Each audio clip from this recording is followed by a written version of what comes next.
téléspectateurs qui nous suivent d'ici et d'ailleurs. Alors, bienvenue dans l'actualité.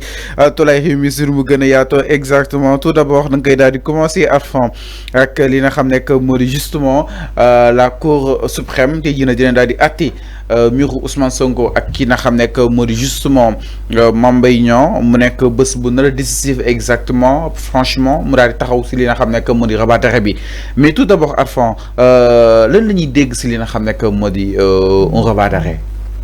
Oui, comme li ma ko doon wax démb dama ne rabat d'arrêt bi mënul impacter donc ci la décision de l'éligibilité de Ousmane Sonko face aux élections boobu loi d'amnistie bi déjà couvrir na ko.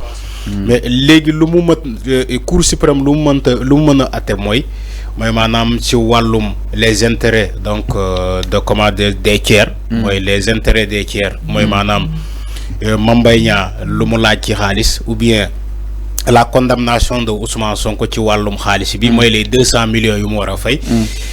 loolu la ñu ne ci rabat d'arrêt bi. magistrat yi siégé woon ci première décision bi. ñoom duñu siégé waat ci rabat d'arrêt bi.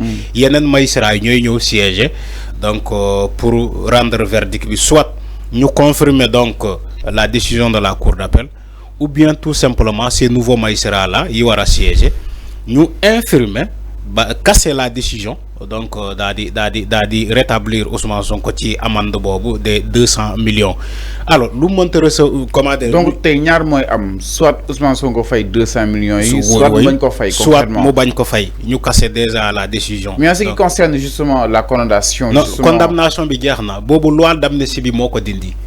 C'est couvert par la loi d'amnistie. Donc loi d'amnistie du dindi amende. Non, du dindi amende. La loi d'amnistie n'agit pas sur les sur les droits des tiers. Okay. Donc moo tax mënul dindi amende bi. Mais mën na dindi décision bi concernant donc l'éligibilité de Ousmane Sonko ci élection yi.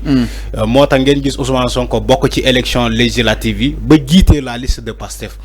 Donc lolu ça n'entrave pas la décision sur l'éligibilité de Ousmane Sonko, mais aussi peut aussi jouer le rabat d'arrêt comme li ma ko doon wax sank peut jouer sur l'amende infligée sur les 200 millions yo xamantene mom lañu né Ousmane Sonko war na ko fay Mame Mbaye Niang. Donc lolu Cour suprême bi avocat Ousmane Sonko yi japp ni que dañoo def erreur ci première décision bi parce que boo déggee rabat d'arrêt mooy maanaam da nga joxe décision boo xamante dafa am erreur donc ñu ngi lay ñaan nga corriger erreur boobu moo tax avocat Ousmane Sonko koy def rabat d'arrêt boobu pour que la Cour suprême mu mën a corriger erreur bu mu def ci le verdict qu'il avait rendu ci dossier boobu donc c'est simple que ça. Il y a rien. Alors mais yo gis nga ci erreur exactement ce jàngat. Non xama aussi. Parce que ñu né exception d'inconstitutionnalité bi. dafa weesu date bi concrètement. Ousmane Sonko et ses avocats jàpp ni mettre nañ ko ci date bi. mu ne ko loo xam ne doon na coow quoi. Exactement xama exception d'inconstitutionnalité bi boobu la ñu ne tamit surtout boobu la ñu ne une vice procédurale. Parce que.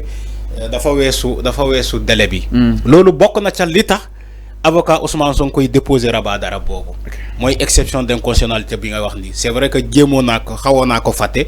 mais boobu sax bokkoo na ci li élément fondamental bi tax avocat Ousmane Sonko koy déposer rabat d'arrêt boobu. Donc il faut corriger cette erreur là. erreur dafa am non si correction c'est-à-dire donc erreur dafa amoon nga jàpp non si erreur amoon na ñàkkul même tu sais aussi Fallou. Le jugement man waxoon naa fi que Ousmane Sonko et ses avocats ils avaient 30 jours pour déposer le recours. Voilà. Mais les 30 jours yooyu la justice ñoom respecté wuñu ko. Ils ont bafoué les droits de Ousmane Sonko.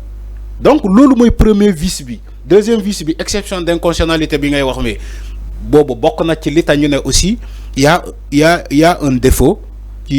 Comment adresser ci li ñu jugé woon dossier Ousmane Sonko Mame Mbaye Niang dañ ko paraxe yakamti xam nga lan moo nekkoon ci ginnaaw loolu mais dañ ko yakamti tellement que voilà pour je sais pas ñi bëri lu ñu doon wax pour empêcher Ousmane Sonko nekk candidat moo tax ñu yakamti tellement dossier bi ba ñu créer ay erreurs yu bari donc erreur yu bari yooyu la ñu ne nañu ko corriger erreur boobu. Non, c'est facile. Il faut corriger ces erreurs-là. Le mel ni Cour suprême waruñu mën a yàkkamti tellement ba def ay César d'erreur. Mais enfin c'est leurs ultimes convictions exactement. jàpp ni li nga xam ne que moo di date bi weesu na. non date bi weesu na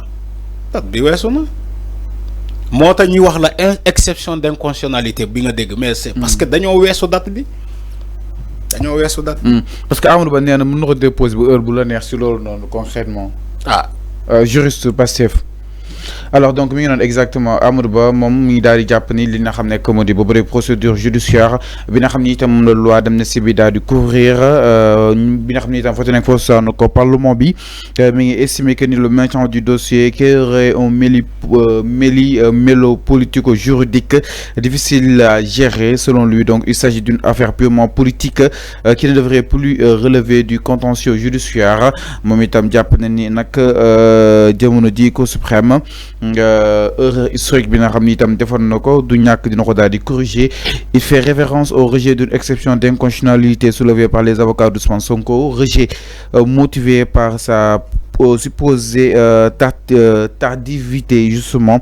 Pour Amadou Ba, cette exception pouvait être soulevée à tout moment de la procédure, y compris après la mise en état. Il considère que cette erreur était trop flagrante pour être innocente. Donc nag moom daal di jàpp ni tey jii décision bi nga xam ni itam la Cour suprême dina ko daal di rendre dina ko daal di li nga xam ne que moo di corriger si nu mu gën a yaatoo exactement Arfan ba tey daal di taxaw si miiru li nga xam ne que moo di Prodac ak li nga xam ne que moo di tolluwaay wi rebondissement sur rebondissement. Ousmane Sonko waxoon ni léegi fi sax li ni woon coow li que dossier mi ngi si taabalam entre autres. Qu'en est-il nga jàpp ni pour ñu daal di war a mën a leer boobu di affaire une bonne fois pour toutes ñu xam yëf yi fan la daal di war a mën a mujj concrètement. Oui, les enquêtes sont en cours.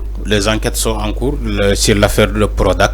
Parce que temps yi weesul commencé déggoon nañu fi ay xibaar ni que l'affaire là donc refait surface ni que ñu ngi enquêté donc ci l'affaire de Prodac après avoir emprisonné Mamina Daffé et Ibrahima Cissé je crois. Donc ñooñu la ñu jotoon jàpp ci le dossier de Prodac mais dossier bi en tant que tel jeexagul parce que ça est en instruction, ça est, il y a des enquêtes qui sont en train d'être menées ci dossier boobu. Donc jarul yakamti. C'est un dossier qui a été déjà enrôlé par le procureur de la République. Donc jarul ñu yakamti. Parce que aussi boy jàpp nit wala boy convoquer nit, il faut que nga reposer sur des bases fondamentales. Donc pour que nga mën ko convoquer. Comme ça bu ñëwee nga am li ngay préparer comme questionnaire nga am li nga koy poser ay questions. Maintenant bu fekkee yow da ngay yakamti paraxee ay dossiers comme lu ñu doon gis ci l'ancien régime, le régime de Macky Sall dañ doon yakamti ci ay dossiers pour faagaagal ay opposants, pour jàpp ay adversaires politiques. Je crois que war nañu weesu étape boobu. Même malgré l'ampleur du dossier Prodac, on doit aller petit à petit. Donc donte dossier bi mu ngi ci loxoy justice nañu bàyyi justice def liggéeyam. Justice bu jaree bu gisee ni que jar na convoquer ay nit wala jar na convoquer Mame Mbaye Niang wala jar na jàpp Mame Mbaye Niang mais justice dina ko def à sa manière, à leur façon. Donc jarul yakamti dossier bi ñu ñu jàpp Mame Mbaye Niang sax ak non dama ne bu jaree voilà bu jaree laa waxuma ni que dañ koy jàpp. Il faut écouter ce que j'ai dit. Dama ne il a bien gestionné exactement. Mame Mbaye Niang il peut le dire. Aussi le projet Prodac Arfan donc duñ ne rek da nga koy tijjiwaat que ni dana war a jàpp Mame Mbaye Niang. C'est pas loolu liñ bëgg wax foofu.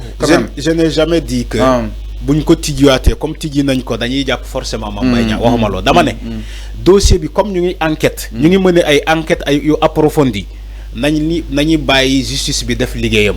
Léegi justice bi bu gisee ni que jar na jàpp diw wala jar na jàpp Mame Mbaye Niang dina ko jàpp wala bu gisee jarul jàpp du ko jàpp. Wala bu gisee ni que dossier bi war nañu mën a convoquer davantage ay yeneen nit. dinañu leen convoquer. C'est ça le dossier. moo tax jarul yàkkamti jarul parak.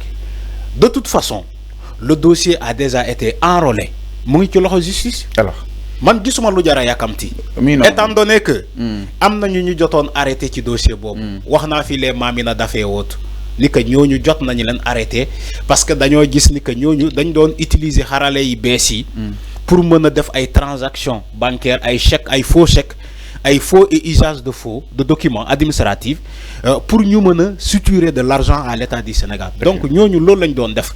ñu jàpp leen. Mais dossier bi ba légui ñu ngi enquêté ci lolu l'affaire Prodac ba légui jeexagul. Alors mi non exactement par rapport ak li nga xamné que modi l'affaire Prodac ak li nga xamné que modi justement tolluwaay wi alors ndaat ñu itam si benen ponk sans plus